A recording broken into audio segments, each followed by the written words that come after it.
में डालिए। और एक बात और मैं आपको बताऊं, बिना रोली तिलक चंदन लगाए हुए भगवान की गई पूजा निष्फल चली जाती है। जैसे धुआं वाली आग में कनस्तर घी का छोड़ दिया, उसका कुछ नहीं मिलता। इसलिए पूजा में जब बैठे हैं तब भाल के ऊपर चंदन, रोली, तिलक जो भी कुछ आप लगाते हैं वो लगाना ही होता है।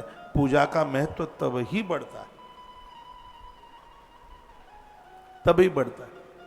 एक बार जयकारा लगाए बोल बांके बिहारी लाल की। हमने तो बहुत बातें पढ़ी हैं। जैसे एक नारी स्नान करके आई, वो मंदिर में पूजा में तभी बैठ सकती है जब उसके भाल के ऊपर बिंदी लगी हुई है।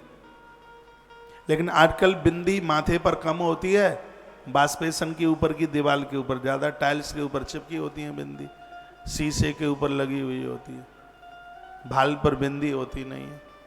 हमने किसी को पूछा, दीदी आपके भाल पर बिंदी नहीं है, तो बोलती है कि बिंदी का मैच नहीं मिला, साड़ी हरे रंग की थी और बिंदी लाल थी, मैच मिल नहीं रहा था इसलिए नहीं लगाई। क्या सुहाग में भी मैच मिलाया जाता है? तो रंग तो पति से भी नहीं मिलता, पत्नी से भी नहीं मिलता, तो फिर कह दो दूर दूर दूर दूर मैच नहीं मिल रहा है। ऐसे भी तो बोल सकते हो। फिर तो पहले यहां से लेकर के यहां तक सिंदूर लगाया जाए। अब बिहार प्रदेश में तो आज भी ऐसे ही लगता है। सिंदूर की कितनी बड़ी महिमा है। राम जी ने दरबार में हनुमान को कहा कि अपनी मां को बुला के ले आ। तो हनुमान नाटक में कथा आती है। तो हनुमान जी गए, सो देखा मैया मांग में सिंदूर भर रही थी। हनुमान ने कहा, मां ये क्या है? कहा ये सिंदूर है। आपने ऐसे क्यों लगा लिया है? हनुमान को तो पता ही नहीं था। हनुमान जी ने कहा, इससे तुम्हारे प्रभु की उम्र बढ़ती है। सिंदूर लगाने से उम्र बढ़ती है? हाँ। मैया चलने लगी उधर, डिबिया में जितना भी सिंदूर रखा था हनुमान जी ने पूरी देह के ऊपर पोत लिया उसे। हनुमान जी दरबार में पहुंचे। राम जी ने कहा, हनुमान ये क्या है?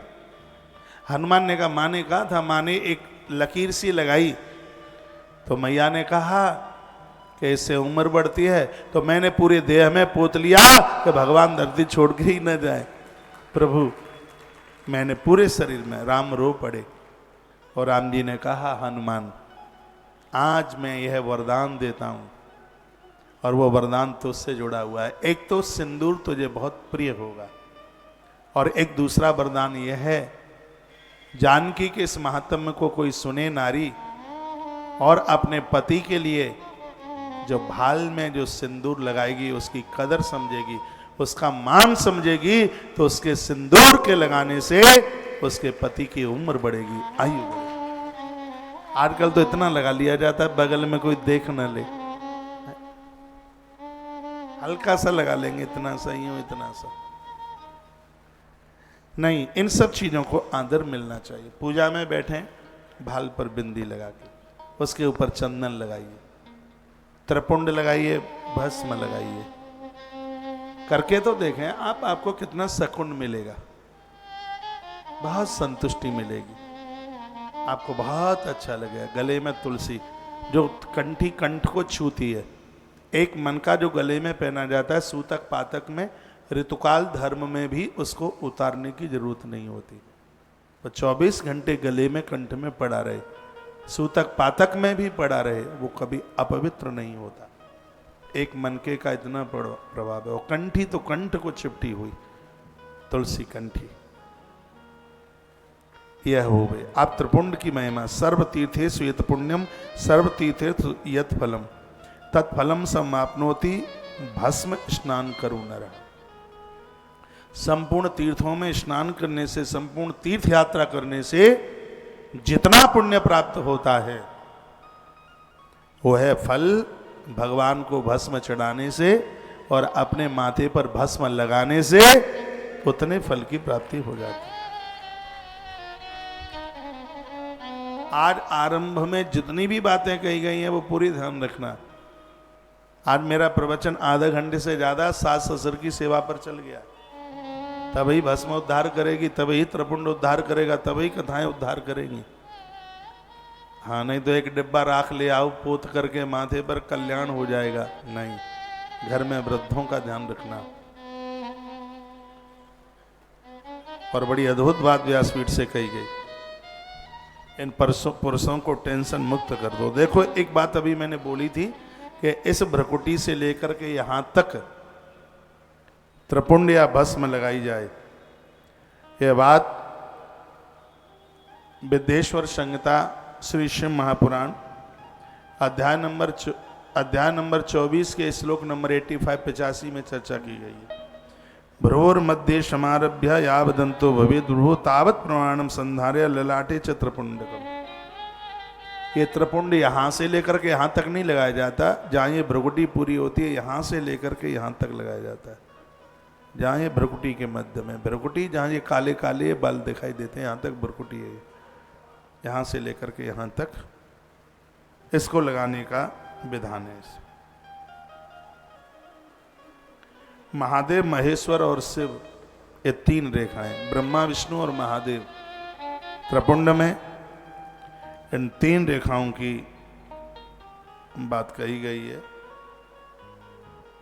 बोलो बांके बिहारी लाल की, हनुमान जी महाराज की जय। यूं तो 36 जगह चंदन तिलक लगाने की बात कही है, लेकिन उतना ना हो पावे तो कृपया 5 जगह पर चंदन तिलक जरूर लगाइए। 5 जगह कौन कौन है? उन तमांके ललाटे च कर्णयोरितृस्तथा नासा वक्त्रा गले श्वेवम हस्तयोर भयुस्तथा। एक ही श्लोक में 5 जगह बता दी, आप लिख सकते हैं। 5 जगह का दोनों बाजू, हृदय 3 हो गए, दोनों बाजू, हृदय, मस्तिष्क और नाभि। यहाँ गले में लगा लो, माथे पे लगा लो 2, और दोनों भुजाओं में 4, और नाभि के ऊपर 5 जगह चंदन लगाने की बात कही गई है। ऐसे व्यक्ति के चरण कहीं पड़ जाएं तो पादश समुद्रांश तीर्थो पृष्ठे विशालता। ऐसे आदमी के चरण कहीं पड़ जाएं तो उस स्थान पर सभी नदियां समुद्र के सहित, यानी वो स्थान गंगा सागर बन जाता है। नदी गंगा सागर से मिलती है तो उसको गंगा सागर कहते हैं। इस श्लोक में यही कहा है। भाल पर लगाने वाला चंदन त्रिपुंड व्यक्ति लगाया, कंठ में लगाया। मैं अपने कंठ पर लगाता हूँ, गले पर लगाता हूँ, चंदन यहाँ लगाता हूँ, मैं भुजाओं में लगाता हूँ, नाभि पर भी लगाता हूँ, क्योंकि ग्रंथ में जो पढ़ा है तो हम तो उसको फॉलो करते हैं। बताया गया है कि अपने शरीर में 5 जगह चंदन त्रिपुंड तिलक लगाने वाले लोग जिस स्थान पर पाम रखते हैं वही स्थान गंगा सागर बन जाता है। उस स्थान का भारी महत्व तो बढ़ जाता है। और ज्यादा लगा सको तो इसमें वर्णन किया गया कर्णद्वयीन मनोत्तमम। श्री मनु जी महाराज ने भी कहा है कान के नीचे, ये कान के ये नीचे का ऐसा होता है ना, ये इधर भी और इधर भी, यहाँ लगा लीजिए। और व्यवस्था बन जाए तो पीठ के पीछे लगा लीजिए, पीठ के पीछे भी लगाया जाता है, जिससे पापों का ह्रास होता है। बताइए, वहां भी लगाने की बात कही गई। और भी बन जाए तो यहां और यहां लगा लीजिए। यहां तो लगा ही लिया बाजुओं पर, यहां ऐसे ऐसे भी। तो ये बड़ी अद्भुत बात कही गई है, आनंद हो गया। मस्तकम बाहु हृदय नाभिर हरे बचह पंच स्थान मूढ़ानु धरणे भस्म विजंजना। बहुत ज्यादा न लगा पाए तो 5 जगह है जरूर लगाइए। फिर वर्णन किया त्रिनेत्रम त्रिगुणा धारम प्रदेव जनकम शिवम स्मन नमः शिवायति ललाटे। कुछ भी नहीं आता तो ओम ओम कह करके लगा लीजिएगा। वैसे त्र्यंबकम जयामहि सुगंधिम पुष्टिवर्धनम उर्वारुकम विबंधनात् मृत्योर्मुक्षीयमामृतात्। इसमें लिखा है कि वेद के इस मंत्र के द्वारा भस्म धारण की जाती है।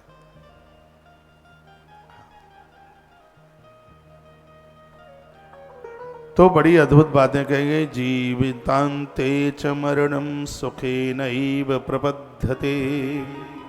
भस्म चंदन धारण करने वाला व्यक्ति जन्म से लेकर के मृत्यु तक सुख भोगता है, उसको पीड़ा नहीं होती, उसको दुख नहीं उठाना पड़ता। ये लिखा है ना इसमें, वर्णन किया जीवतांते च मरणम। जिया है तब से लेके मृत्यु पर्यंत तक वह सुख आनंद में जीवन जीता। मैं तो यह कहता हूँ, मैंने तो ऐसे ऐसे बहुत बड़े जज लोगों को देखा है जो कंठ में तुलसी और माथे पर चंदन लगा करके जाते हैं।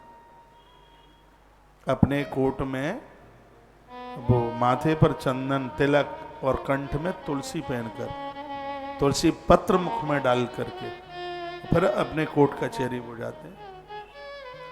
आपको बड़ी नौकरी मिल गई है, बहुत बड़े आप कोई कंपनी के सीईओ बन गए हैं, तो इसका अर्थ यह तो नहीं होता कि हम अपनी सनातन की गतिविधियों को भूल जाएं। हमें नहीं चाहिए ऐसी नौकरी जो हमें हमारे धर्म से अलग कर दे, नहीं चाहिए। उन लोगों को देखिए जो शुक्रवार पड़ जाए तो वो अपनी नमाज नहीं भूलते, वह वहां पहुंच ही जाते। लेकिन हम हिंदुओं के ऊपर मंगलवार का कोई फर्क नहीं पड़ता, सोमवार का कोई असर नहीं पड़ता। ऐसा क्यों होता है? क्योंकि हम अपने धर्म के प्रति पूर्ण रूप से समर्पित नहीं है। आप पैसों के लिए धर्म छोड़ने को तैयार हैं? चंदन नहीं लगाते, तुलसी नहीं पहनते, रुद्राक्ष नहीं पहनते, देवताओं को हाथ नहीं जोड़ते। और मैं तो एक बात आपको कहूंगा, ऑफिस में जिस टेबल के सामने जिस चेयर पर आप बैठे हैं, जिस देवता को आप मानते हैं, उसकी तस्वीर फ्रेमिंग करके, मैंने ऐसे ऐसे अधिकारियों को देखा है। मैं जाता हूं तो लोग मुझे अपने दफ्तरों में, ऑफिस में भी तो बुलाते हैं, और मैं जाता हूं बहुत आनंद के साथ जाता हूं। मैंने देखा है वहां उनके जिस महात्मा को फॉलो करते हैं, फ्रेम में मड़ी हुई उनकी टेबल पर उनकी फोटो रखी है, या वो कैलेंडर वाली डायरी रखी है। तो मैं उन्हें पूछता हूँ, अरे आप इन्हें जानते हैं? तो वो कहते हैं, अरे ये तो हमारे गुरुजी हैं, आज मैं यहाँ बैठा हूँ, इन्हीं की कृपा से तो बैठा हूँ। और वो बोलते, ऐसा व्यक्ति रिश्वत से भयभीत होता है। ऐसा व्यक्ति गलत सिग्नेचर, गलत कागज पर अपनी कलम नहीं चलाता। और सच तो यह है, जहां बॉस इतना ईमानदार और इतना सजग्र, शांति प्रिय और धर्माचरण करने वाला होता है, उसके नीचे रहने वाले सभी लोग उसको बड़ा आदर देते हैं, बहुत मान देते हैं। और आदर ही तो चाहिए, मान ही तो चाहिए। ऐसा करके देखिए आप अपने दफ्तर में, जहां आप बैठते हैं, चाहे घर में हैं, चाहे बाहर है, ऑफिस में, जहां भी आप जाते हैं, मैं तो कहूँगा आप अपने बटुआ में भी हनुमान चालीसा या गीता या अपने गुरु महाराज की फोटो कुछ तो उसमें रखिए, जिससे पता लगे कि हम पूर्ण सनातनी हैं। ये करके देखो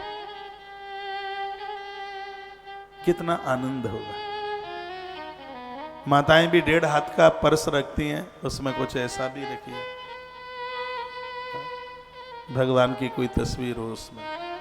ये सब चीजें हमें भगवान की स्मृति दिलाती हैं। एक एक श्लोक कितना अद्भुत है,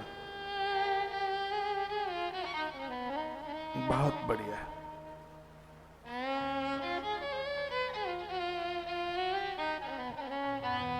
इससे भगवान की स्मृति बनी रहे, ऐसा हम कार्य करें।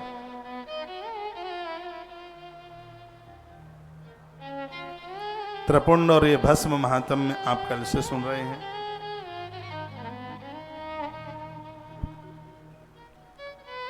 जो कि अपने आप में बड़ी अद्भुत कथा। अब मैं आपको और एक बड़ी अद्भुत कथा की तरफ लेके चल रहा हूं,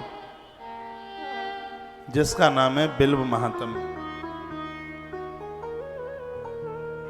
बेल महात्म्य, बेल की महिमा, और आप हैरान हो जाएंगे सुन के। हैरान का मतलब परेशान नहीं, अचंभित हो जाएंगे। और आप कहेंगे कि बेलपत्र की इतनी बड़ी महिमा है। षडोद्धम बिल्व महात्म्यम सावधान तयादरा। इस महात्म्य को आप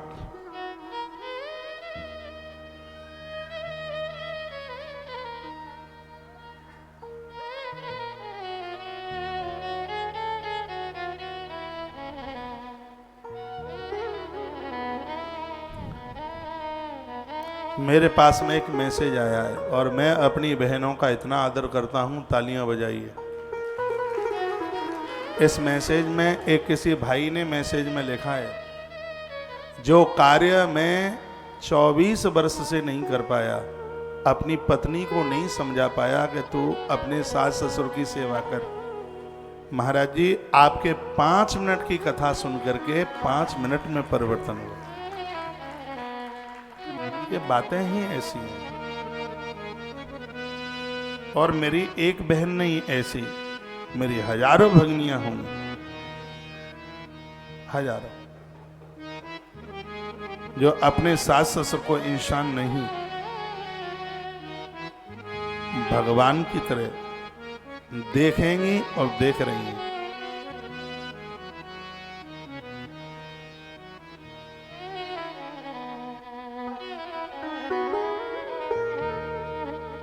आइए 2 पंक्तियों के साथ में मैं आगे चलता हुआ और फिर कथा के प्रसंगों को, बिल्व महात्म और रुद्राक्ष महात्म में आज की प्रमुख कथा है, छोड़ मन देना बिल्कुल।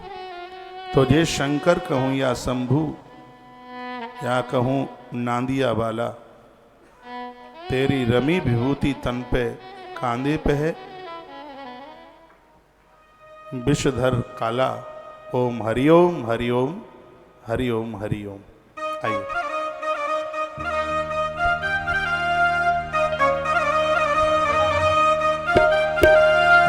एक बार ऐसे लीजिए।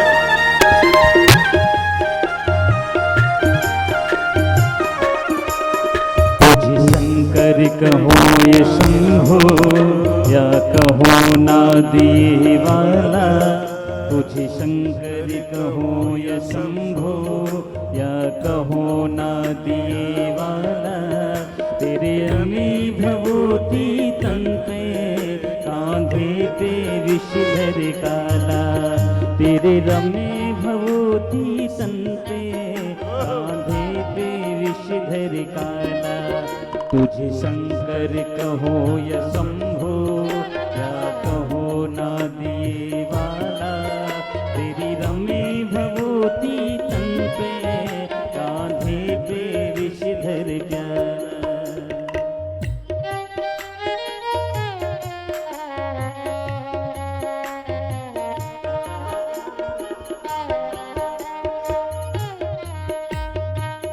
ताली बजाते रहिए।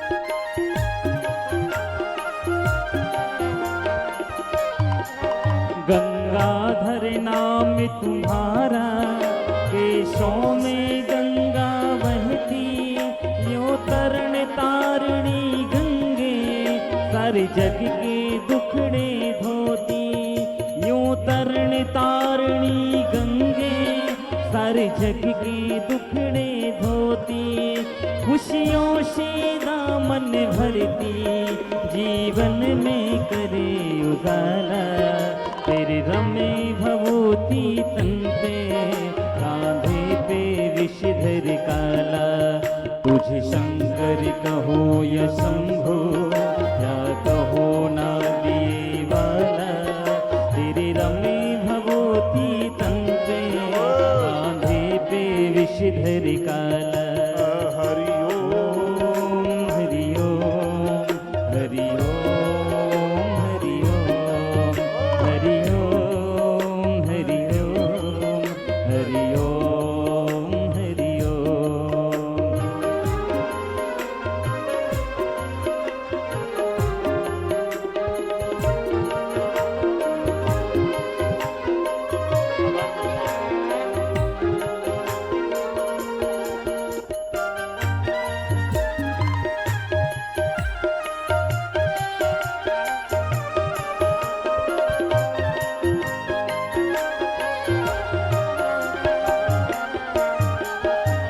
तन मंथन किया समंदर, फिर हुई तिखी चातानी, ना देखा सुना न जग में तुझ सा कोई औगणदानी, तूने सभी को अमृत बांटा, तूने सभी को अमृत बांटा, खुद काल के घूट पी डाला, तेरी रमी भभूति तन पे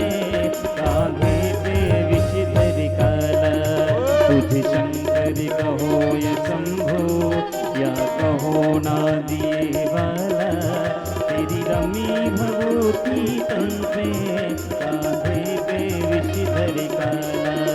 हरि ओम हरि ओम हरि ओम हरि ओम हरि ओम हरि ओम हरि ओम हरि ओम।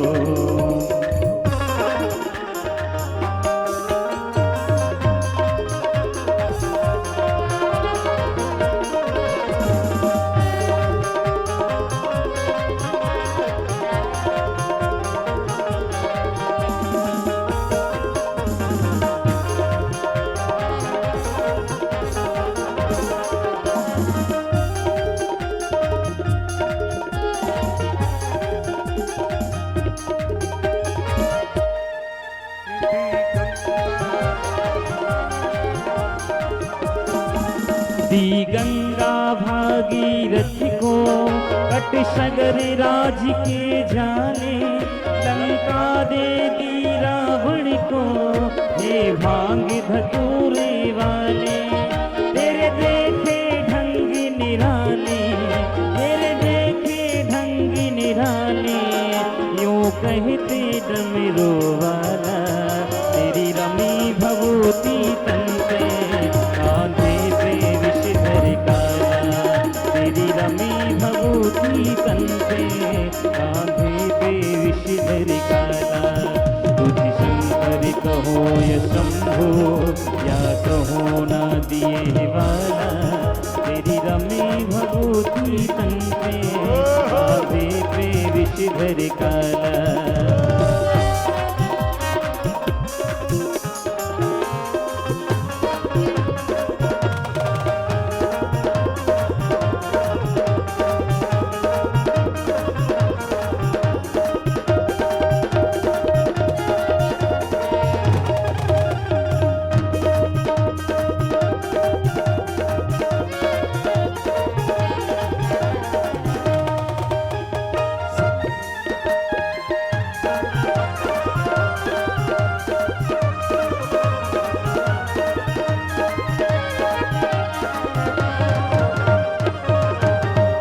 तेरे शीश साज रहे चंदा, संग गौरा जैसी नारी।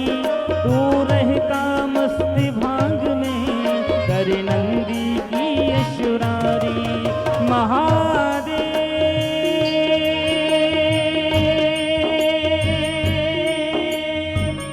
महादेव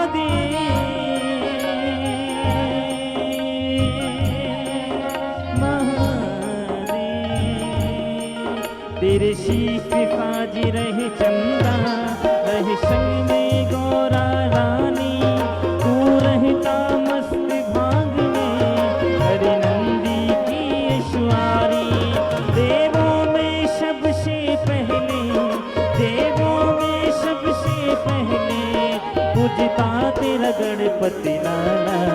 तेरे रमी भभूति तन पे कांधे पे विषधर काला, तेरे रमी भभूति तन पे कांधे पे विषधर काला।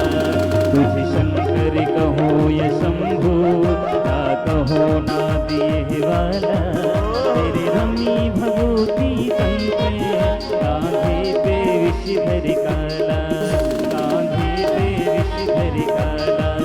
हरि ओम हरि ओम हरि ओम हरि ओम हरि ओम हरि ओम हरि ओम हरि ओम। तेरी रमी भभूति तन पे कांधे पे विषधर काला, तेरी रमी भभूति तन पे कांधे पे विषधर काला, तेरे रमी भभूति तन पे कांधे पे विषधर काला, कांधे पे विषधर काला, कांधे पे विषधर काला, कांधे पे विषधर काला, कांधे पे विषधर काला, कांधे पे विषधर काला, कांधे पे विषधर काला। महादेव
तुझ शंकर कहूँ या शंभो, या कहूँ नादिए वाला, तेरे रमे भभूति तन पे, कांधे पे विषधर काला। तुझ शंकर कहूँ या शंभो, या कहूँ नादिए वाला, तेरे रमी भभूति तन पे, कांधे पे विषधर काला।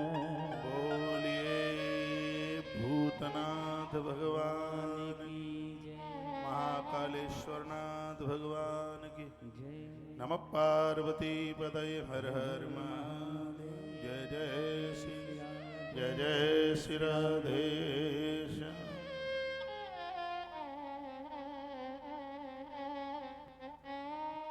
आप बोर तो नहीं हो रहे हैं?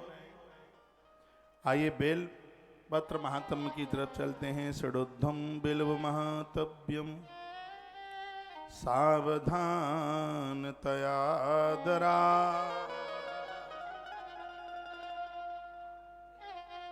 कहा गया है कि बेल पत्र महात्म्य है, इसको सावधान होकर के सुनिए।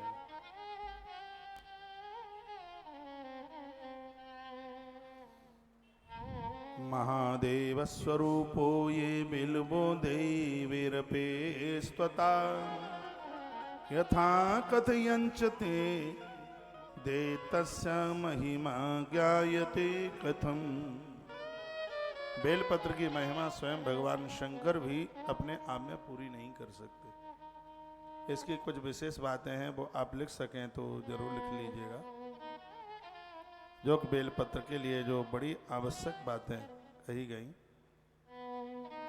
सबसे बड़ी बात है, जहां बेल वृक्ष का पेड़ होता है वहां आसपास सांप नहीं रहते, वहां सर्प नहीं आते। जिस घर में सांप बिच्छू ज्यादा निकलते हैं, गमले में या जमीन में बेलपत्र लगा दें।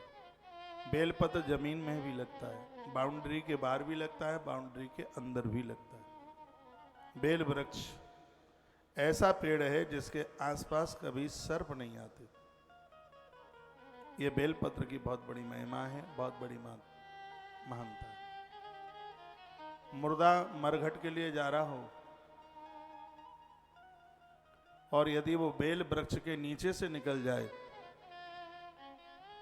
तो ग्रंथ में वर्णन है कि उस जीव का मोक्ष हो जाता है। इसीलिए 1000 पेड़ लगाने के बराबर एक बेल की महिमा है। बेल का इतना बड़ा महात्म्य है। सहस्र रोपितम वृक्षम, सहस्र कहते हैं 1000 को। 1000 पेड़ों को रोपना यानी लगाना, उसका जितना महात्म्य है एक बेल का पेड़ लगाने की उतनी बड़ी महिमा। इतनी इसकी महिमा भरी हुई है क्योंकि कोई शमशान घाट के लिए जीव जा रहा हो और वो बेल वृक्ष के नीचे से निकल जाता है, पार्थिव शरीर के ऊपर बेल पेड़ की छाया पड़ जाए, तो ऐसा बताते हैं कि जब ये पार्थिव शरीर मरघट की तरफ जाता है तो हजारों भूत प्रेत उसे घेरे हुए होते हैं। बेल वृक्ष के नीचे से जैसे ही हुए जीव जाता है, निकलता है, तो जितने भी भूत प्रेत हैं वो सब स्थान छोड़ के भाग जाते हैं। इतनी बड़ी महिमाएं भैया बेल वृक्ष की। इसके प्रति पूरी श्रद्धा रखिए।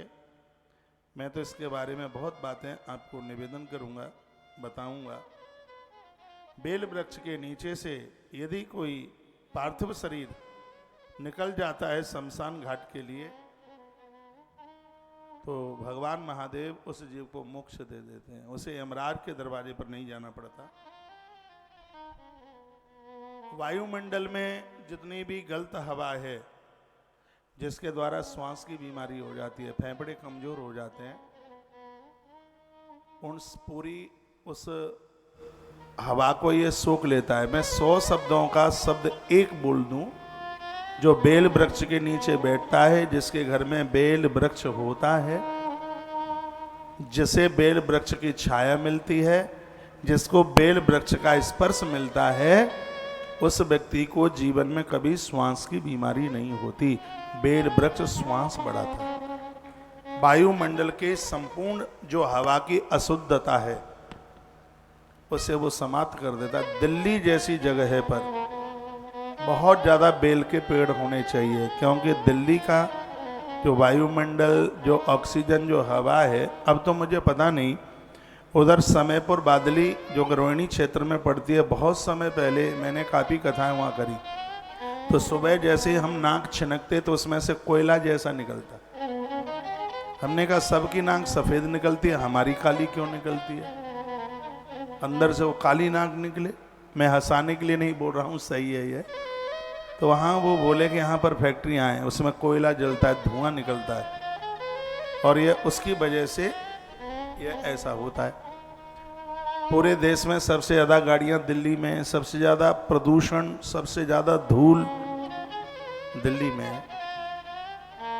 तो ऐसी जगह पर जहाँ प्रदूषण बहुत ज़्यादा है, ऐसी जगह पर पीपल, बरगद और बेल के पेड़ होने चाहिए। वृक्ष पे बिल्व के लिए बोला गया है कि यह वायुमंडल की हवा की जितनी भी संपूर्ण अशुद्धियां हैं सबको सोख लेता है, हवा को फिल्टर कर देता है। जिसके घर के आसपास बेल के वृक्ष होते हैं उस घर में रहने वाले लोग 20 वर्ष ज्यादा जिंदगी जी लेते हैं। यह बेल वृक्ष की महिमा है, मानता है।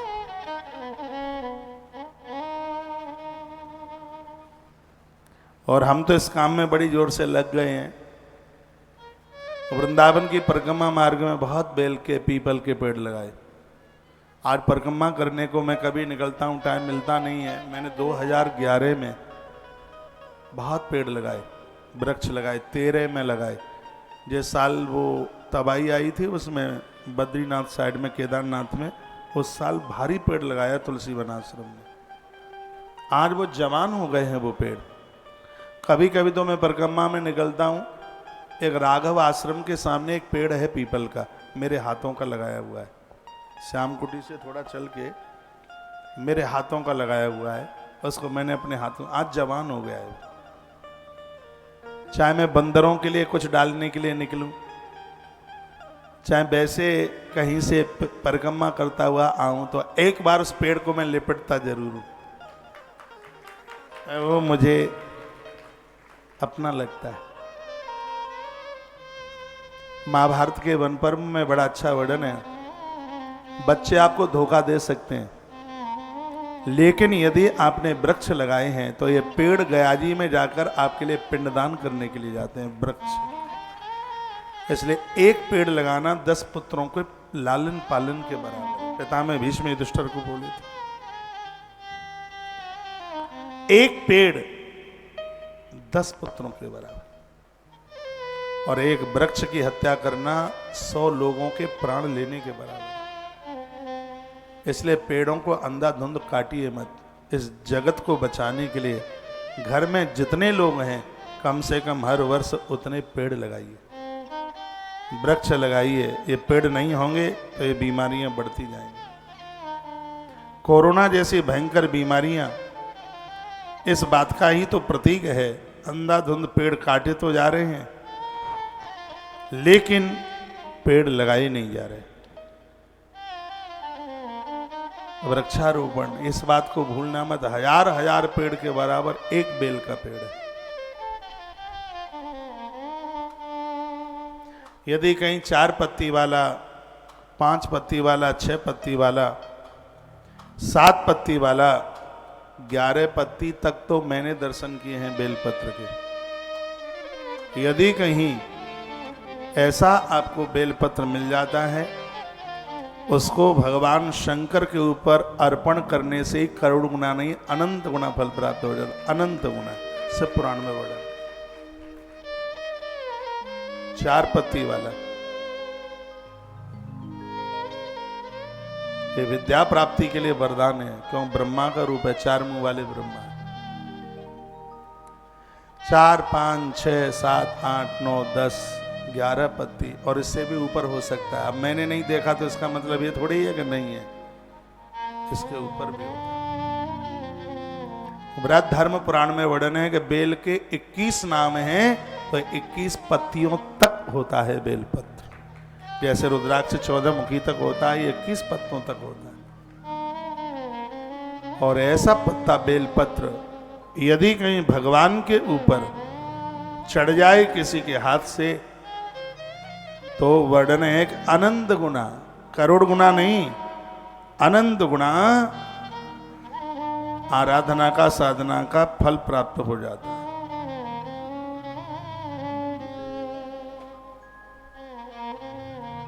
जिनको मिला है तो पहले भगवान को चढ़ाइए, फिर उठा लीजिए, फिर उसको लेमिनेशन करके अपने पास सुरक्षित रख लीजिए। घर में 4 मुखी 5 मुखी, ये दीदी ने मुझे दिया था, मैंने बड़ा संभाल के रखा था, कल परसों उसको पता नहीं कौन यहाँ से ले गया। 4 पत्ती वाला रखा है, मिला ही नहीं। मैं तो ढूंढ रहा था, कल मिला नहीं। चढ़ाया था मैंने ग्रंथ पर उसे पूजा में, बड़ा प्रभाव है उसका। एक बात और लिख लेना, बेल वृक्ष को काटने से वंश का नाश और बेल वृक्ष लगाने से वंश का उत्थान होता है, तरक्की होती है। बेलों में सबसे ज्यादा फल देने वाली बेल है कद्दू और लौकी की। उसके ऊपर लौकी आज तोड़ लो, कल तैयार। कद्दू आज निकाल लो, परसों तैयार। जिस प्रकार से बेल फल को देने में इतने आगे है, और यह बेल का वृक्ष भी आरोपने पर महाराज घर में संतान की वृद्धि, वंश वृद्धि इसी प्रकार से होती है। भूल करके भी पीपल का पेड़, बरगद का पेड़, बेल का पेड़ ये काटे नहीं जाते, इन्हें काटिए मत। छोटे हैं, कुछ दिक्कत हो रही है उनके द्वारा, उनको उठाकर दूसरी जगह लगवा दीजिए। कन्याओं के हाथ से 10 साल तक की बेटी को अपराध नहीं लगता है, उसके हाथ से उखड़वाइए, उसको मिट्टी खोदें जड़ के नीचे से, जड़ धरती में रह जाए, तना काट दें, अपराध हो जाएगा। उसको दूसरी जगह आरोपित करने का विधान है, उसको काटने का विधान बिल्कुल भी नहीं है। बेल वृक्ष को काटने से, बेल वृक्ष को काटने से परिवार का ह्रास हो जाता है, और बेल वृक्ष लगाने से वंश की बहुत वृद्धि होती है, संतान संतति की कमी नहीं आती। बेल वृक्ष लगाने की इतनी बड़ी महिमा है।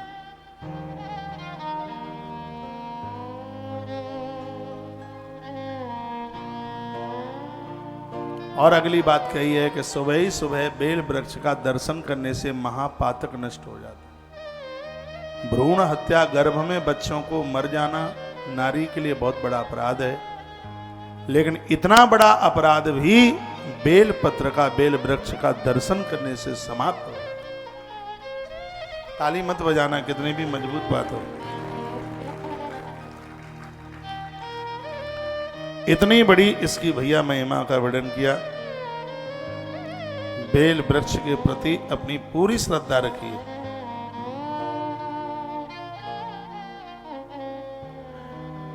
भगवान के ऊपर इसको चढ़ाते रहिए। आंख, फूल और बेल पत्र चढ़ाने से महादेव के ऊपर लक्ष्मी की वृद्धि होती है, कंगाली खत्म हो जाती है, दरिद्रता का नाश हो जाता है। बेल की तीनों पत्तियों पर श्री लिख दो गोरोचन और चंदन से, और फिर उसको भगवान के ऊपर आप चढ़ाइए। महाघोर गरीबी समाप्त हो जाएगी। पूर्व काल में ऋषियों ने 2 चीजों से सोना बनाया। एक माता सो रही है, जगा दें। पूर्व काल में ऋषियों ने, संतों ने 2 चीजों से सोना बना के तैयार कर दिया। क्या? ताम्र धातु और बेल पत्र। बेल के द्वारा बेल पत्र और तांबे की धातु से एक ऐसा विशेष प्रयोग किया गया, संतों ने उससे स्वर्ण बना के तैयार कर दिया। एक बड़ी आनंद की बात कही गई है, जो बेल पत्र का रस और तांबे के पात्र का जल पीते हैं, और दोनों चीजें यदि एक साथ मिल जाएं तो स्वर्ण भस्म लेने का जितना प्रभाव है, बेल और ताम्र को स्वीकार करने का वही प्रभाव जम जाता है। क्योंकि बेल पत्र का रस और ताम्र का पानी दोनों मिलते हैं तो वो स्वर्ण का रूप धारण कर लेते हैं। ये लिखने लायक बात है, पर आप लिखेंगे नहीं। बेल की पत्तियां चबाना स्वास्थ्य के लिए बहुत बढ़िया है, लेकिन दो पत्तियां ऐसी हैं जिनको भगवान को चढ़ाए बिना चबाने का अधिकार नहीं है, एक तुलसी और एक बेलपत्र। बेलपत्र को भी महादेव पर चढ़ाने के बाद ही लीजिए उसे, और तुलसी पत्र को भगवान पर चढ़ाने के बाद ही उसको अपने प्रयोग में लीजिए। बेलपत्र का रस और ताम्र के धातु का पानी दोनों मिलकर के ये स्वर्ण रूप धारण कर लेते हैं। पहले महात्मा लोग बहुत लंबी उम्र जीते थे। रात में वो तांबे का पानी और उसमें 2 4 5 पत्तियां बेलपत्र की डाल दी उन्होंने, और सुबह उस जल को पिया, और वह जल स्वर्ण भस्म का काम करता। ऐसा पानी गांठों में दर्द नहीं होने देता, पेट में गैस नहीं बनने देता। ये बेलपत्र की पत्ती पानी में ताम्र के लोटे में आपने डाली, रात भर पत्ता डला रहा, और सुबह उस जल को आपने पिया है, तो ये स्वर्ण भस्म का काम करता है। पूर्व काल में संतों ने बेल की पत्ती और तांबे की धातुओं के द्वारा स्वर्ण सोना बना के तैयार किया। इतनी बड़ी उपलब्धि है ये, स्वास्थ्य के लिए यह एकदम बिल्कुल वरदान है। ऐसा आप कर सकते हैं, मैं तो करता रहता हूं, अब आपकी बारी है। बड़ी सुंदर बात कही है कि आपसे भूल से भी महादेव के ऊपर यदि बेलपत्र चढ़ गया है तो शंकर उस जीव को संपूर्ण पापों से मुक्त कर देते हैं। एक दिन मैंने आपको एक चांडालिनी की कथा सुनाई थी। वो जो भूल से उसने गुस्सा में आके बेलपत्र फेंका और महादेव की पिंडी पर गिरा, पिंडी फाड़ कर शंकर प्रकट हो गए। चांडालिनी उनको शंकर को प्रकट होते ही देव रूप उसने धारण किया, और उसके लिए दिव्य विमान आया, और उस विमान पर आरूढ़ित होती हुई यह भगवत धाम के लिए, भगवान के धाम के लिए चली गई। इसलिए शिव के ऊपर बेलपत्र चढ़ाने की बहुत बड़ी महिमा है।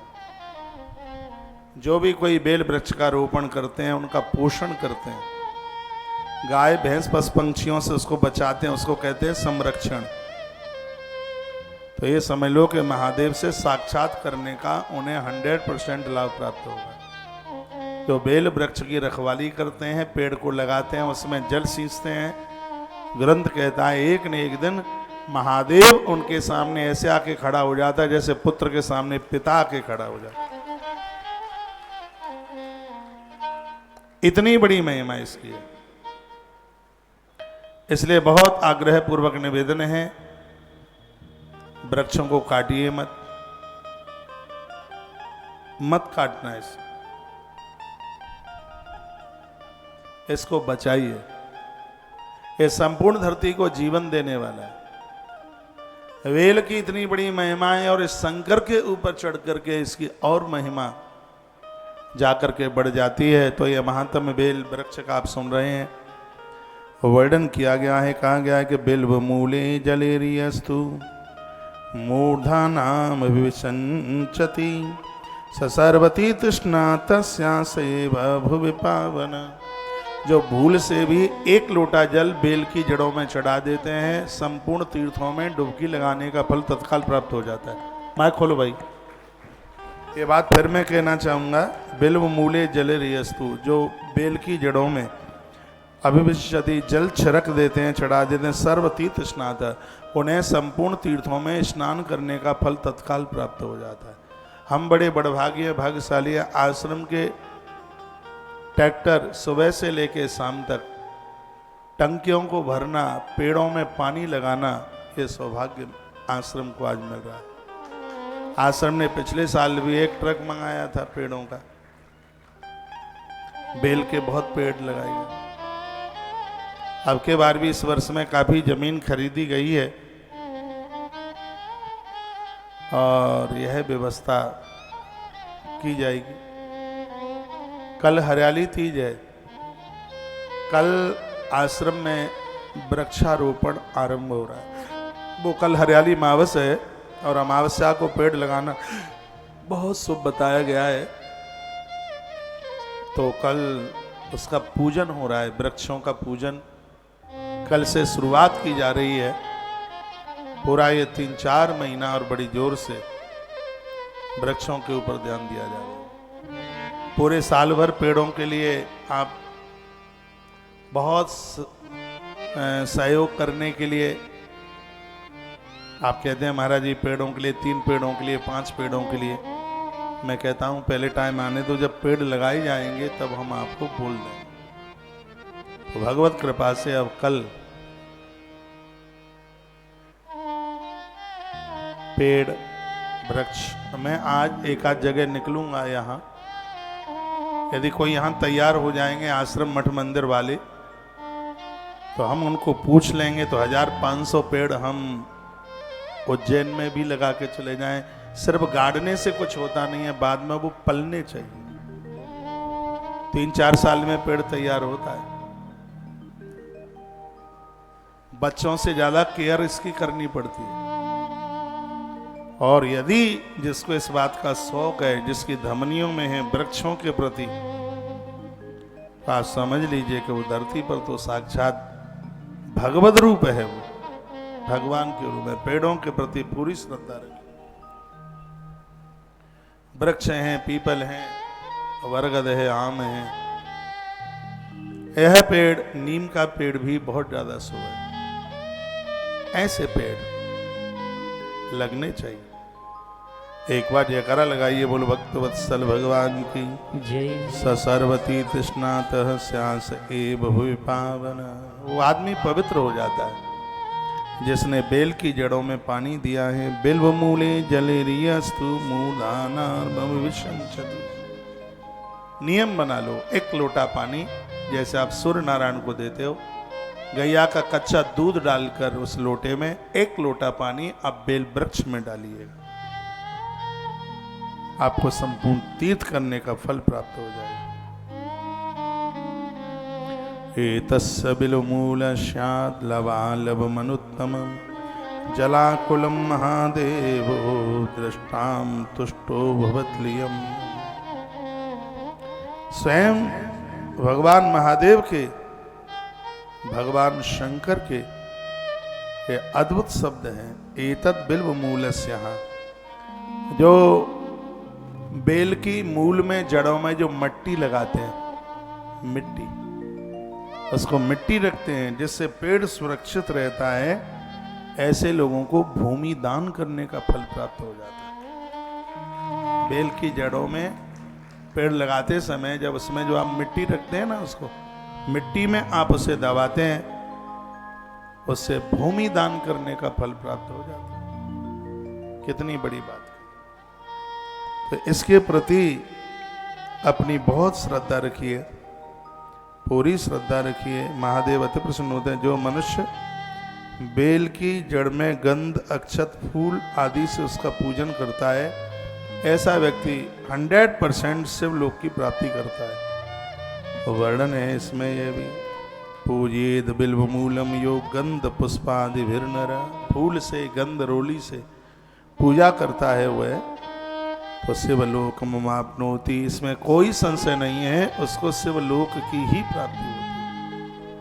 उसका कोई शिवलोक रोक नहीं सकता। यह बेल की महिमा है। संतर वदते सुखम, संतान का सुख मिलता है उसे। जिनके बच्चे खुरापाती हैं, परेशान करते हैं, ऐसे लोग धूप दीप के द्वारा बेल की जड़ों में पूजन करें और 1 लोटा जल चढ़ा दें। बाद में आप थोड़ी देर में, थोड़े ही समय में, दिनों में अपने बच्चों के स्वभाव में आप परिवर्तन देखेंगे। शिव महापुराण में लिखी है बात, परिवर्तन हो जाएगा। इतना बड़ा इसका प्रभाव है भैया। ये बात कही गई। गंध पुष्पाद भिन्न, जो भी स्त्री पुरुष गंध, फूल, पत्तियों से, दीप से पूजा करते हैं, शिवलोक मामनोति सततंत वर्धते सुखम। उन लोगों को संतान का सुख मिलता है। तो इसका मतलब यह भी है कि जिनको संतान नहीं है, बेल की पूजा, बेल पेड़ की पूजा करने से, उसकी जड़ों में धूप दीप से पूजन करने पर वर्णन किया गया है कि उनको संतान सुख, यानी उसके परिवार में संतान का जन्म हो जाता है। और माइक खोलें। तत्पश्चात कहा कि बिल्व मूले दीपमालाम या कल्पयति सादरम सतत्व ज्ञान संपन्नो महेशांतर्गतो भवित। जो बेल की जड़ों में दीपदान करते हैं, भगवान के दूत उसे लेकर के आते हैं, तब देवलोक में उस स्त्री पुरुष के लिए दिए जला जला करके आरतियां उतारी जाती हैं। बेल के नीचे दीपदान की बहुत बड़ी महिमा है, बहुत ज्यादा। एक दिया जला करके उसके नीचे रख दें तो वर्णन कितना अद्भुत किया गया है कि बिल्व मूले दीप मालाम या कल्पत सादरम। एक आध कल्प तक उस व्यक्ति को ईश्वर के धाम में आदर मिलता है, सम्मान मिलता है। और तो ये इतना बड़ा प्रभाव है इसका। और क्या है बेल की महिमा? बिल्व शाखम समादाय हस्तेना नव पल्लवम। जो आप जो बेलपत्र जो चढ़ाते हैं, लिखा है नव पल्लवम। बहुत बड़े बड़े पत्ते नहीं और बिल्कुल छोटे भी नहीं, बीच के, ना तो बिल्कुल छोटे और ना बड़े। बेलपत्र की महिमा है, जो बेलपत्र आप चढ़ा रहे हैं वो बेलपत्र ऐसे उठा हुआ ना हो, मुड़ा हुआ ना हो, बिल्कुल सीधा। नव पल्लवम, नया हो और कोमल हो। ये बहुत कठुआ से होते हैं, ऐसे मुड़े हुए होते हैं, ऐसे बिल्कुल ऐसे मुड़े हुए होते हैं नहीं, बिल्कुल एकदम चिकना, एकदम बिल्कुल सीधा। ना तो बहुत बड़ा हो पत्ता, नहीं तो इतने बड़े बड़े भी पत्ते आते हैं। ना तो बहुत बड़ा हो, ना बिल्कुल छोटा हो। नव पल्लव हो, कोमल हो, पल्लवित हो, धूल मिट्टी न लगी हो। नहीं तो कहा गया है कि बेलपत्र चढ़ाने से पूर्व एक रात्रि पहले गंगा जल में उसको डाला जाता है, दूसरे दिन उसको निकाला जाता है, सूती कपड़े से पोंछा जाता है और चंदन से उसके ऊपर ओम श्री राम नमः शिवाय जो भी आप लिख सकते हैं वो लिखा जाता है। जब उसके ऊपर वो सूख जाता है लिखा हुआ, उसके बाद महादेव के ऊपर उसको चढ़ाया जाता है। ये बेलपत्र चढ़ाने का विधान है। बात समझ में आ रही है कि मैं ऐसे यूं ही बोल रहे हैं? तो कोई बहुत बड़ा ऐसा ना हो और ना बिल्कुल छोटा हो, बीच का हो, और उसके पत्ते बिल्कुल सीधे हों। एक रात्रि पहले उसे गंगाजल में डुबा दीजिए, दूसरे दिन सुबह निकालिए, सूती वस्त्र से, रुई इत्यादि से उसको पोंछिए, फिर उसके ऊपर श्री लिख दें, धन की कमी नहीं आएगी। क्लीम लिख दें, आपके घर पर किसी का जादू टोना टोटका चलेगा ही नहीं, क्लीम शब्द लिखा जाता है। ओम लिख दें, इष्ट सिद्धि हो जाएगी। ये लिख करके राम लिख दें, हरिओम लिख दें, अपने इष्ट का नाम लिख दें, और जब वो लिख करके सूख जाए बिल्कुल, फिर उसके बाद वो टाइम नहीं होता है, इसलिए कभी कभी 5-5 मैं भी चढ़ा देता हूँ। ज़्यादा से दिखाई देते हैं तो ज़्यादा चढ़ा देता हूँ एक साथ, नहीं तो ग्रंथ में लिखा है कि बेलपत्र चढ़ाने का मातम यही है, एक एक पत्ता चढ़ाएगा। ये नहीं कि बकटा भर करके ले महादेव, एक एक बेलपत्र चढ़ाने का विधान है। मैं कोशिश करूंगा कि अब एक ही एक चढ़ाऊंगा, लिखा है इसमें एक एक बेलपत्र, क्योंकि मैं जो भी कुछ यहाँ पूजा में करता हूं तो मुझे देख के आप करते हैं, तो फिर मैंने बकटा भर के चढ़ा दिया तो आप कहाँ मानेंगे? आप कहेंगे जब महाराज ने चढ़ाया तो हम भी चढ़ाए देते। तो मैं इस नियम को फॉलो करूंगा।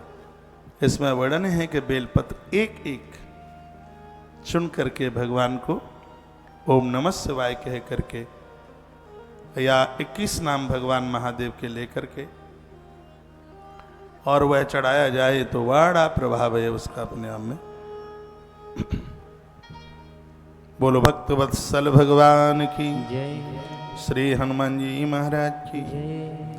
बिल्व शाखाम समादाय हस्ते नव पल्लवम। देखो इसमें एक एक पत्ता तोड़ा जाता है। बहुतों का आपने देखा होगा पूरी डालियां तोड़ के लेके आ जाते हैं। यह बहुत बड़ा अपराध है।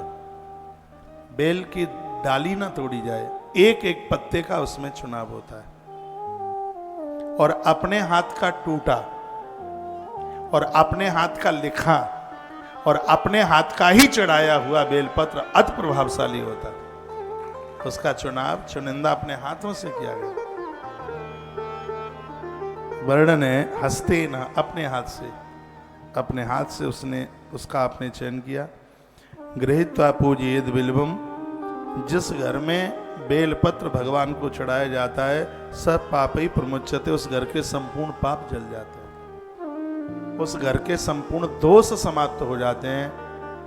यह बेलपत्र की बहुत बड़ी महिमा है। दर्शनम बिल्वपत्रस्य स्पर्शनम पापनाशनम अघोर पाप संहारम एक बिल्व शिवार्पणम। इसके स्पर्श मात्र से पाप समाप्त होते हैं। अघोर बहुत भारी पाप हो, एक बेलपत्र चढ़ाने से जीव को अपराधों से मुक्ति मिल जाती है। इतनी बड़ी महिमा भैया इस बेलपत्र की है। इतना ही नहीं, काशी वास निवासीन काल भैरव पूजनम। काशी में भैरव बाबा है, काशी में भैरवनाथ है, और लोग काशी में जाते हैं भैरवनाथ का पूजन करते हैं।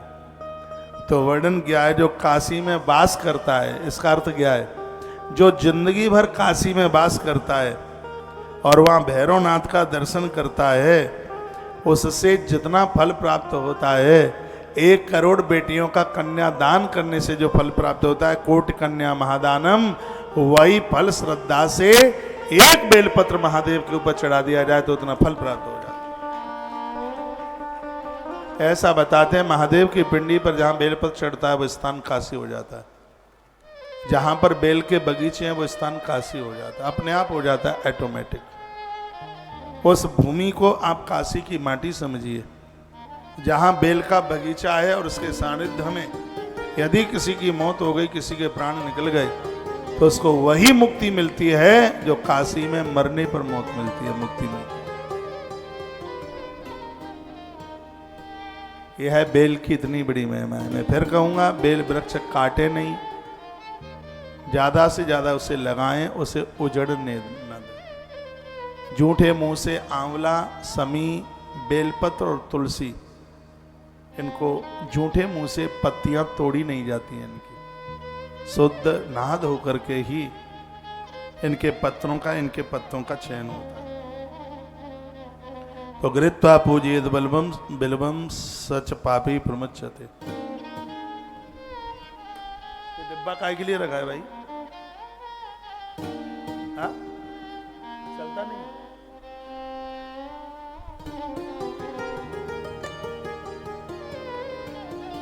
तो वर्णन किया गया है इसमें, सच पापी प्रमुच्यते, उनके संपूर्ण पाप समाप्त हो जाते हैं। एक बात और लिखने के लायक है, बेल वृक्ष के नीचे बैठाकर एक ब्राह्मण को यदि भोजन करा दिया है तो वह पुण्य 1 करोड़ ब्राह्मणों को भोजन कराने के बराबर है। इस लोग बोले देता हूं मैं, आपको विश्वास नहीं है तो श्री शिव महापुराण विद्येश्वर संहिता और अध्याय नंबर 23 और श्लोक नंबर 30, इसमें लिखा है, बिल्व मूले शिवरतम भोजे दस्तु भक्तिता एकम बा कोटि गढ़तम तस् पुण्यम प्रजायते। कोट करोड़ को कहते हैं। तो बेल वृक्ष के नीचे एक ब्राह्मण भी आपने जमा दिया है तो उसका फल 1 करोड़ ब्राह्मणों को जमाने के बराबर है। अब आप बताओ, आपके गमले में बेलपत्र होना चाहिए कि नहीं होना चाहिए? गरुए में लगाइए, घर के आगे कोई ऐसी खाली जगह है वहां लगाइए, लगाए। बेल वृक्ष की पूजा साक्षात भगवान महादेव की पूजा है। और महादेव के रूप इतने हैं कि एक संग कैसे पूजेंगे आप उन्हें? अब आप यहाँ हैं तो महाकाल को पूज रहे हैं, फिर कहीं जब जाओगे तो ओमकारेश्वर को पूज पाओगे, फिर आगे बढ़ोगे तो त्र्यंबकेश्वर को, फिर आगे बढ़ोगे तो घोषमेश्वर को, फिर और आगे बढ़ जाओगे तो मल्लिकार्जुन को पूज पाओगे, और आगे बढ़ जाओगे तो भीमा शंकर को पूज लोगे, और आगे बढ़ जाओगे तो बैजनाथ को, और आगे बढ़ जाओगे तो विश्वनाथ को, और आगे फिर इधर चले जाओगे तो पशुपतिनाथ को, और चढ़ते ही गए, आगे बढ़ते गए तो केदारनाथ को आप पूज पाएंगे। लेकिन इनकी पूजा करने में आपको चलना पड़ेगा, पहुंचना पड़ेगा, टाइम लगेगा। लेकिन इसमें वर्णन किया गया है, जो बेल वृक्ष को वंदन प्रणाम करके और एक बेल पत्र भगवान के ऊपर चढ़ा देता है, तो दुनिया में जहां जहां शंकर की पिंडी है, संपूर्ण पिंडियों को पूजने का फल प्राप्त हो जाता है। ये अद्भुत बात है बेलपत्र। पूरी सृष्टि में जहां से लेके ब्रह्मांड ऊपर तक जहां जहां महादेव की पिंडी है, उसके ऊपर एक बेलपत्र चढ़ाने से संपूर्ण महादेव बाबा की पिंडियों की पूजा हो जाती है। ये कमाल की बात है। आपके पास में 1008 रखे हैं बेलपत्र, आपको 1008 बेल पिंडियों के ऊपर आपको 1008 पिंडियां आपके पास रखी हैं, तो आपको 1000 पिंडियों के ऊपर चढ़ाने की जरूरत ही नहीं है। एक ही पिंडी के ऊपर जितना बेलपत्र चढ़ा सकते हैं चढ़ा दो। वहां जितनी है उनके ऊपर, और वहां जो नहीं है उनके ऊपर आपकी एक पिंडी पर चढ़ाई गई बेलपत्री सबको समर्पित हो जाती है। ये बेल की बड़ी अद्भुत महिमा है, बहुत बड़ा अद्भुत महात्म्य है। बिल्व मूले शिवरत भोजे दस्तु भक्ति था, एकम्बा कोटि गणितम तस्य पुण्यम प्रजायते। एक ब्राह्मण को भोजन इसके नीचे बिठा करके करा दें, 1 करोड़ ब्राह्मणों को भोजन कराने का पुण्य तत्काल प्राप्त हो जाता है। यह महिमा बेल वृक्ष के प्रति, तुलसी के प्रति, आंवले समी के प्रति, पूज्य पेड़ हैं पीपल बरगद, इन वृक्षों के प्रति अपना समर्पण रखिए। भगवान महादेव बड़े खुश होते हैं। शंकर के ऊपर आप जो भी चढ़ा देते हैं निरर्थक नहीं जाता। भगवान शंकर के ऊपर यदि आपने चावल चढ़ा दिए तो कुंडवा बढ़ता है, वंश बढ़ता है, इसलिए तो उसका नाम चावल है। लिख लो, न क्षयति। बच्चों के माथे में भी दर्द नहीं होगा यदि महादेव के ऊपर आप चावल चढ़ाते रहेंगे। ऐसे धन तो मिलता ही है, इससे परिवार में सुख बढ़ता है। महादेव के ऊपर तिल चढ़ाने से कई जन्मों के पाप जल के राख हो जाते हैं। तिल, शंकर के ऊपर काले तिल चढ़ते हैं। सूर्य भगवान को अर्घ दो तो उसमें सफेद तिल डाले जाते हैं। अर्घ देते समय उसमें सफेद तिल डाला जाता है।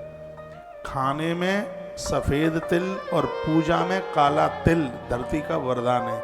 ये एक बात फिर मैं और बोल रहा हूँ, खाने में गजक वगैरह जो आप खाते हैं ये सफेद तिल, पूड़ियाँ सेक करके आप जिसको यानी खाने पीने के काम में लेते हैं, उसमें श्वेत तिल बहुत ज़्यादा प्रभावशाली है। और भगवान की पूजा में काला तिल बहुत ज़्यादा प्रभावशाली है। पूजा में सिर्फ ऐसे भगवान सूर्य नारायण हैं जिनके लोटा में श्वेत तिल डाला जाता, नहीं तो हवन यज्ञ तर्पण में सब में काला तिल चलता है, हवन में भी काला तिल। ये बातें आप भूल जाएंगे, लिख लिया करें। आप गजक बहुत खाते हैं, मुरैना और ग्वालियर भिंड साइड में तो भारी गजक चलती है, और वो गजक स्वास्थ्य के लिए बड़ी लाभदायक है। जो श्वेत तिल की गजक बनाई जाती है और वो महंगी भी बिकती है। पूजा में काला तिल, खाने में सफेद तिल, बहुत ज्यादा प्रभावशाली है। एक बार जयकारा लगाइए, बोलो भक्त वत्सल भगवान जय। शंकर जी को जौ चढ़ाए जाते हैं। जौ बो दो पहले, वो हरे निकल के आ जाएं, तो जैसे बेलपत्र महादेव के ऊपर चढ़ाया जाता है वैसे ही हरे जौ महादेव के ऊपर चढ़ाए जाते हैं। इससे घर में सुख समृद्धि बढ़ती है। संतान प्राप्ति के लिए भगवान महादेव के ऊपर गेहूं चढ़ाए जाते हैं। कल यहाँ पर मंगला गौरी का व्रत था, अनुष्ठान था, और मंगला गौरी खानदान परिवार को उम्र भी देती है और संतान भी देती है। यदि आप विश्वास करें तो आप सभी भक्तों की तरफ से हमने कल महादेव की पिंडी के ऊपर गेहूं चढ़ाए साबुत, इसलिए क्योंकि आपकी संतान में वृद्धि हो, आपके घर और कुनबे में किसी भी प्रकार की कमी ना आवे। यह है भगवान को गेहूं, साबुत गेहूं चढ़ाने से यह सौभाग्य प्राप्त होता है। गेहूं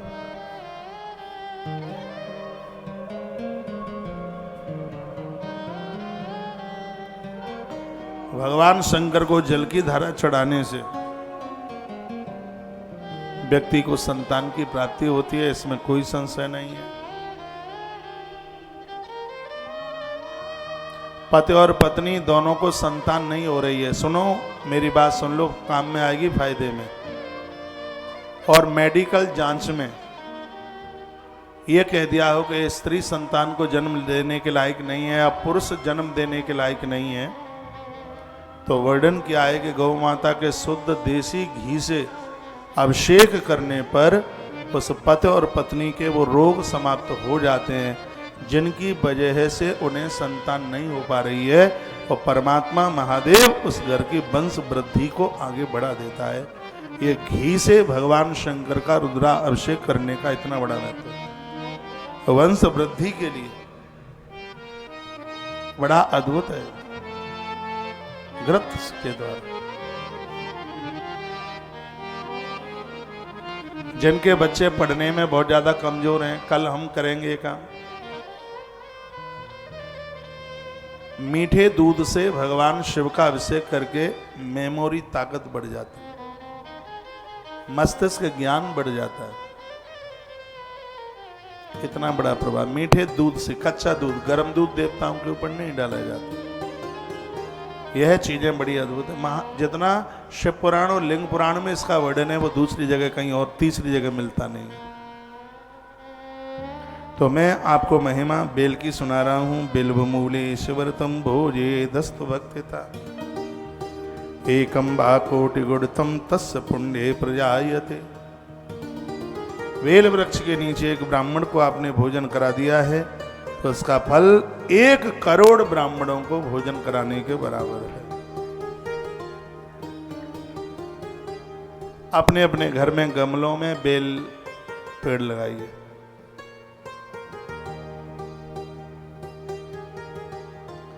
तत्पश्चात कहा कि बिल्व मूले क्षीर युक्त मन्नामा जैन संयुत यो दध्या शिव भक्ताय सा दरिद्रो न जायते। क्षीर कहते हैं दूध को।